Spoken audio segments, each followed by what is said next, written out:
નવસારી જિલ્લા ભાજપ સંગઠનની રચના બાદ ભડકો યથાવત। નવસારી જિલ્લા ભાજપમાંથી વધુ રાજીનામા પડ્યા છે। જલાલપોર તાલુકા ભાજપ સંગઠનના હોદ્દેદારોના રાજીનામા। જલાલપોર તાલુકા ભાજપ પ્રમુખ હિતેશ પટેલે રાજીનામું આપ્યું છે। જલાલપોર તાલુકા ભાજપ કોષાધ્યક્ષ રણજીતસિંહ વાસિયાનું રાજીનામું। જલાલપોર તાલુકા ભાજપ અનુસૂચિત જાતિ મહામંત્રી રાજેશ રાઠોડનું રાજીનામું। નવા સંગઠનમાં જલાલપોર તાલુકા ભાજપની અવગણના થયાનો આરોપ છે। નવા સંગઠનની જાહેરાત બાદ અત્યાર સુધીમાં 22 રાજીનામા પડ્યા છે।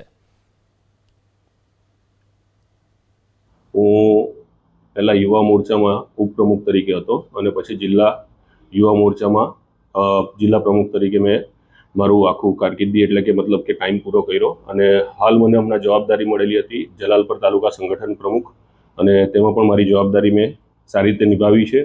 પાર્ટી જોડે અમને કોઈ વાંધો નથી, અમે ભાજપના કાર્યકર્તા છો અને કાર્યકર્તા રહીશું। પાર્ટી માટે જે પણ કામ આવશે એ કામ કરીશું, પરંતુ આ જે બધા રાજીનામા જે છે એમાં પર્ટિક્યુલર જલાલપોરને જે એક મહામંત્રી જોઈતો હતો જિલ્લામાં એ નહીં આપવા પાછળના લોકોની નારાજગી અને એના લીધે ઇવન મારા સંગઠનમાં હું ખાલી એકલો જ બાકી હતો આજની ડેટમાં રાજીનામું આપવામાં અને સંગઠન કમ્પ્લીટલી બધાએ જ રાજીનામું આપી દીધું છે અને હજુ પણ લોકો રાજીનામું લઈને બેઠા છે। હવે કેટલા રાજીનામા આપે